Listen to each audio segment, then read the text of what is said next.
பிரியமானவர்களே, இயேசு கிறிஸ்துவின் இணையற்ற நாமத்தில் உங்களை வாழ்த்துகிறேன். இந்த மன்னா டுடே என்ற டெய்லி பாட்காஸ்டை கேட்கிற உங்கள் ஒவ்வொருவரையும் கர்த்தர் ஆசீர்வதிப்பாராக. லூக்கா 8வது அதிகாரம் 22வது வசனம் இப்படியாய் கூறுகிறது: பின்பு ஒரு நாள் அவர் தமது சீஷரோடு கூட படவில் ஏறி கடலின் அக்கறைக்கு போவோம் வாருங்கள் என்றார். அப்படியே புறப்பட்டு போனார்கள் என்பதாக. அக்கறைக்கு போவோம் வாருங்கள், let's cross to the other side என்ற தலைப்பின் கீழ் இன்றைய மன்னாவை தியானிக்கப் போகிறோம். கலிலேயா கடல் ஒரு நீர்த்தேக்கம் போன்ற வடிவமைப்பு கொண்டது. அதன் அதிகமான நீளம் 13 மைல் தூரமும் அகலம் 8 மைல் தூரமும் கொண்டது. ஒரு நாள் இயேசு தம்முடைய சீஷரோடு படவில் ஏறி அக்கறைக்கு போவோம் வாருங்கள் என்று சொன்னார். சீஷர்களும் இயேசுவோடு கூட படவில் ஏறி புறப்பட்டு சென்றார்கள். படவு ஓடுகையில் இயேசு நித்திரையாயிருந்தார். அவர் மனுஷகுமாரனாய் பூமியில் காணப்பட்டதினால் நம்மை போல பாடுகள் உள்ளவராகவும் பசி உள்ளவராகவும் களைப்படைந்தவராகவும் காணப்பட்டார். கர்த்தருடைய பிள்ளைகளாகிய நாம் அத்தனை பேரும் அக்கறையாகிய மோட்சக்கரையை நோக்கி பிரயாணம் செய்கிறவர்களாய் காணப்படுகிறோம். நம்முடைய வாழ்க்கை என்னும் படவில் இயேசு எப்போதும் நம்மோடு காணப்படுகிறார். உலகத்தின் முடிவு பரியந்தம் சகல நாட்களிலும் உங்களோடு கூட இருக்கிறேன் என்று வாக்களித்தவர் நம்மை விட்டு விலகுவதும் இல்லை, கைவிடுவதும் இல்லை. ஆகையால் சந்தோஷமாயிருங்கள், உங்கள் இருதயங்கள் கலங்காமல் இருக்கட்டும். அவர்கள் பிரயாணம் செய்து கொண்டிருக்கையில் கடலில் சுழல் காற்று உண்டானது. அவர்களுக்கு மோசம் நேரிடும் அளவு படவு ஜலத்தினால் நிறைந்தது. இயேசு நம்மோடு காணப்படும் போது கஷ்டங்கள் வருமா, பாடுகள் வருமா, நோய்கள் வருமா என்று அநேக வேளைகளில் இப்படிப்பட்ட பாடுகள் வழியாக கடந்து செல்கையில் நாம் கேட்பது உண்டு. கர்த்தருடைய பிள்ளைகளே, சத்துருவின் கிரியைகள் பூமியில் காணப்படும் மட்டும் இப்படிப்பட்ட பாதைகளில் நாம் கடந்து செல்ல வேண்டிய வேளைகள் வரும். துன்மார்க்கர்களுக்கு சம்பவிப்பது போல நீதிமான்களுக்கும் சம்பவிக்கும். கலக்கங்களும் மனமுறிவுகளும் சிறையிருப்புகளும் சம்பவிக்கும். அந்த வேளைகளில் நாம் செய்ய வேண்டியது என்ன?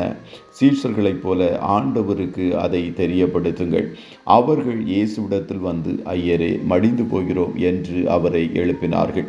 சிறிதானதோ பெரிதானதோ எல்லாவற்றையும் இயேசுவுக்கு தெரியப்படுத்துங்கள். அவர் உங்கள் சத்தத்தையும் வேண்டுதல்களையும் கேட்பதற்கு ஆவல் உள்ளவராய் காணப்படுகிறார்.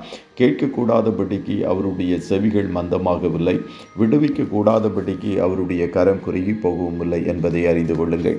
இயேசு நித்திரையை விட்டு எழுந்து காற்றையும் ஜலத்தின் கொந்தளிப்பையும் அதட்டினார். உடனே அவைகள் நின்று போய் மிகுந்த அமைதல் உண்டாயிற்று. இயேசு அதட்டினார் என்று எழுதப்பட்டிருக்கிறது. காரணம், புயலுக்கும் கொந்தளிப்பிற்கும் பின்னால் சத்துரு காணப்படுவதை கர்த்தர் கண்டார். கர்த்தருடைய பிள்ளைகளை, தேவ சித்தத்தில் ஜீவனம் பண்ணுகிற உங்கள் வாழ்க்கையின் எல்லா கொந்தளிப்புகளுக்கும் பின்னால் பொல்லாத சத்துருவின் கிரியை காணப்படுகிறது என்பதை முன்னறியுங்கள். கொள்ளை நோய்கள், கண்ணீர், கவலைகள், கலக்கங்களை உண்டாக்கி கர்த்தருடைய பிள்ளைகளை முடக்குவது சத்துருவின் திட்டம். ஆகையால் கர்த்தருடைய ஜனங்கள் அவனுடைய கிரியைகளை முன்னறிந்து அவனை அதட்டி ஜெபிக்க வேண்டிய நாட்களில் வாழ்ந்து கொண்டிருக்கிறோம். உங்கள் விசுவாசம் எங்கே என்று சீஷர்களோடு கேட்ட ஆண்டவர் நம்மிடமும் அதே கேள்வியை கேட்கிறார். நம்முடைய வாயின் பட்டயங்களால் விசுவாச வார்த்தைகளை பேசி அவனோடு யுத்தம் பண்ணுகிற நாட்களால் இந்த நாட்கள் காணப்படுகிறது. நீங்கள் பேசும்போது விடுதலை உண்டாகும். அவர்கள் பாதுகாப்பாக அக்கறைப்பட்டதைப் போல நம்மையும் பாதுகாத்து மோட்சக்கரை செல்லும் மட்டும் நடத்தி செல்லுவார். கர்த்ததாமே உங்கள் ஒவ்வொருவரையும் ஆசீர்வதிப்பாராக. ஜெபம் செய்வோமா? நல்ல தகப்பனே, உம்மை நன்றியோடு துதிக்கிறோம். இந்த மன்னா டுடே என்ற டெய்லி பாட்காஸ்டை கேட்கிற உம்முடைய பிள்ளைகள் ஒவ்வொருவரையும் கர்த்தர் நீர் ஆசீர்வதிப்பீராக. அப்பா, நீர் எங்களை அக்கறைக்கு அழைத்து செல்வதற்கு வல்லமை உள்ள தேவனாய் காணப்படுகிறேன்.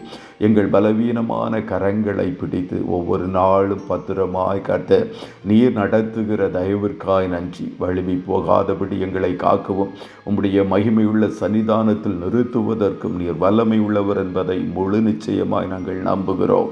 உம்முடைய பிள்ளைகளுடைய வாழ்க்கையில் காணப்படுகிற பாடுகள், கஷ்டங்கள் எல்லாம் தற்காலிகமானது என்பதை இவர்கள் உணர்ந்து கொண்டு உம்முடைய பிள்ளைகள் விசுவாச வார்த்தைகளை பேசி சத்துருவின் கிரியைகளை கடிந்து கொள்வதற்கேற்ற வல்லமையை கர்த்தர் இந்த நாட்களில் கொடுப்பீராக.